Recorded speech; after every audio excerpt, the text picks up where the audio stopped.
दोस्तों, यदि एक सेठ की कहानी याद कर ली, जीवन में गरीब नहीं रहोगे। दोस्तों, इस वीडियो में आज का विषय है कि इंसान गरीब क्यों रहता है, अमीर क्यों नहीं बन पाता और अमीर बनने के लिए क्या करना पड़ता है।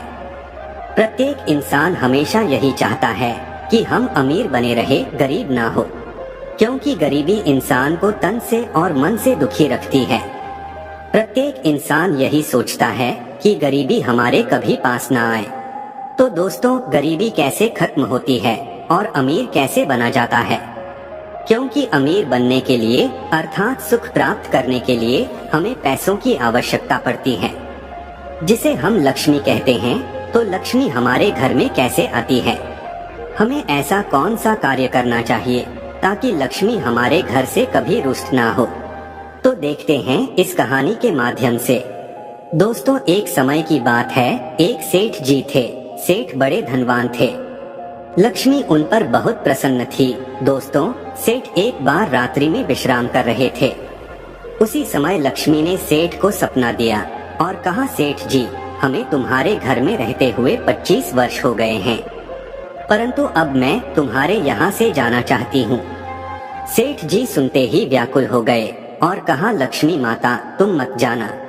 बोली, क्यों? तब सेठ जी बोले, लक्ष्मी, एक तुम ही तो हो जिस वजह से लोग हमें सलाम करते हैं और हमारी इज्जत करते हैं। अगर तुम चली गई तो हम खाकपति हो जाएंगे, हम करोड़पति या अरबपति नहीं रहेंगे, अर्थात हम भिखारी बन जाएंगे। हे माता, तुम्हारी वजह से मैंने प्रेम व्यवहार, रिश्तेदारी और मंदिरों में जाना बंद कर दिया है। ये सुनकर के लक्ष्मी कहने लगी, हे सेठ जी, मैंने तुमसे कब माना किया था कि तुम हमारे पीछे ये सब कुछ छोड़ दो, अपनी भक्ति छोड़ दो, मंदिरों में जाना छोड़ दो या अपने रिश्तेदारों से, प्रेमियों से प्रेम व्यवहार छोड़ दो।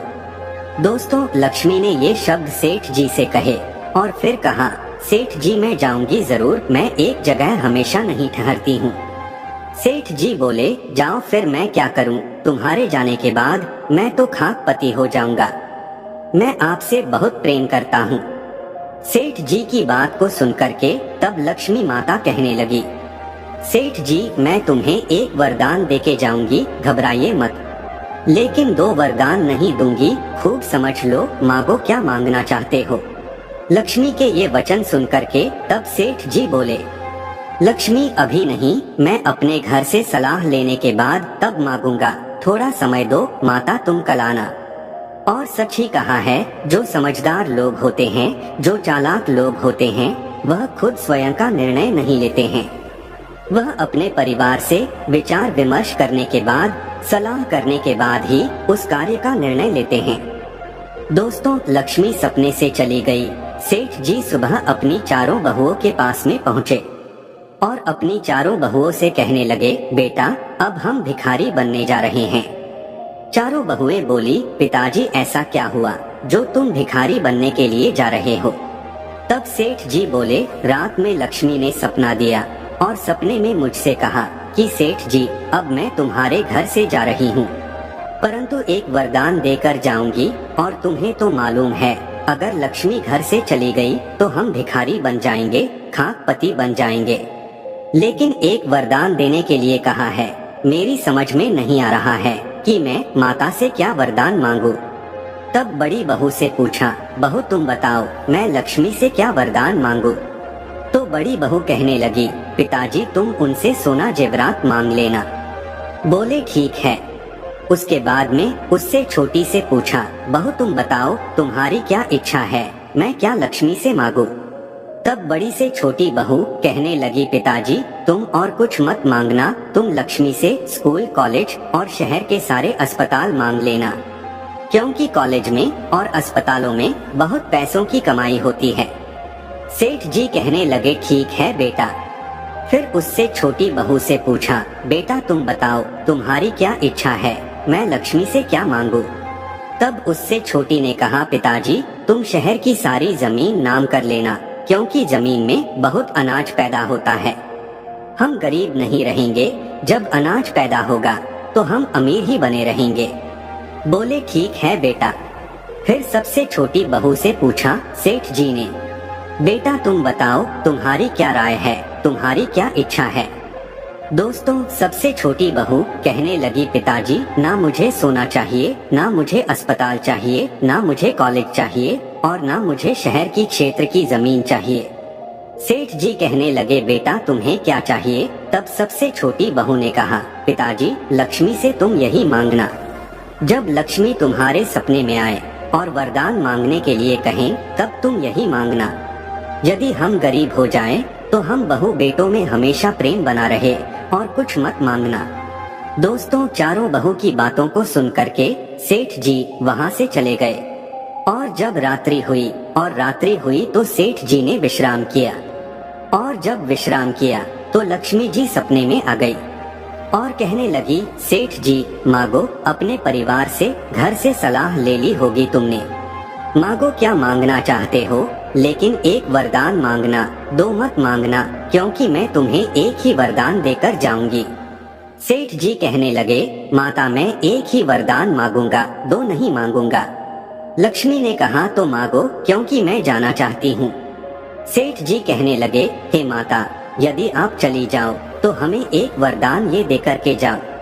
आपके जाने के बाद हम गरीब तो हो जाएंगे, ये बात निश्चित है, लेकिन जब हम गरीब हो जाएं, तो हम और हमारे बेटों में और हमारे चारों बहुओं में अर्थात मेरे पूरे परिवार में हमेशा प्रेम बना रहे और हमें कुछ नहीं चाहिए। सेठ जी की बात को सुनकर के लक्ष्मी कहने लगी, खूब समझ लो, ठीक से समझ लो, फिर दोबारा से सोच लो। कहीं ऐसा ना हो कि तुम अपनी इच्छा अनुसार वरदान मांगने से डगमगा जा। सेठ जी कहने लगे, माता मैंने ठीक से समझ लिया है, खूब सोच समझ करके ये फैसला लिया है। लक्ष्मी ने फिर मौका दिया, कहा, एक बार सेठ जी मैं तुम्हें फिर मौका दे रही हूँ, फिर से समझ लो, फिर से दूसरा कोई वरदान मांग लो। तब सेठ जी ने कहा, माता मुझे कुछ नहीं चाहिए, मुझे केवल यही वरदान दो कि यदि हम गरीब हो जाएं, तो हम में, मेरे चारों बेटों में, चारों बहुओं में, यानी पूरे परिवार में हमेशा प्रेम बना रहे। दोस्तों, सेठ जी के ये वचनों को सुनकर के माता लक्ष्मी बहुत प्रसन्न हुई और कहने लगी, सेठ जी अब तुम चिंता ना करो, आज के बाद मैं तुम्हारे घर से कभी नहीं जाऊंगी। सेठ जी कहने लगे, माता तुम तो कह रही थी कि मैं जाना चाहती हूँ, अब ऐसा क्या है, आप मेरे घर से क्यों नहीं जाएंगी।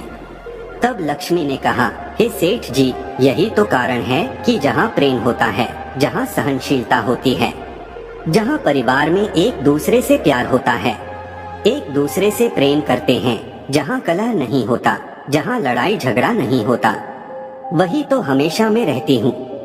और जब तुम्हारे घर में प्रेम रहेगा तो मैं कैसे तुम्हारे घर को छोड़ के जाऊंगी, कदापि नहीं जाऊंगी। इसलिए तुम निश्चिंत हो जाओ, आज के बाद मैं तुम्हारे यहाँ से कभी नहीं जाऊंगी। दोस्तों, सेठ जी ने जब माता लक्ष्मी के ये वचन सुने तो खुशी से चेहरा खिल उठा और बार बार माता को प्रणाम किया। तो दोस्तों, इस कहानी से हमें ये शिक्षा मिलती है कि जिस घर में यदि कलह रहती है, जिस घर में लड़ाई झगड़ा रहता है, तो उस घर को लक्ष्मी हमेशा के लिए छोड़ जाती हैं। और जहाँ से, जिस घर से लक्ष्मी चली जाती हैं, तो वो घर हमेशा के लिए गरीब ही हो जाता है। तो दोस्तों, इंसान के जीवन में इस तरीके से गरीबी आती है। और दोस्तों, जहाँ प्रेम होता है, जिस घर में कलह लड़ाई झगड़ा नहीं होता, वही लक्ष्मी का वास होता है और वही इंसान सुखी रहता है और उसी घर में हमेशा अमीरी ही रहती है। तो दोस्तों, इस तरीके से इंसान पर गरीबी आती है और दोस्तों, इस तरीके से इंसान पर अमीरी आती है। दोस्तों, कैसी लगी हमारी ये कहानी? आपको अच्छी लगी हो, पसंद आई हो तो वीडियो को लाइक अवश्य करना। धन्यवाद।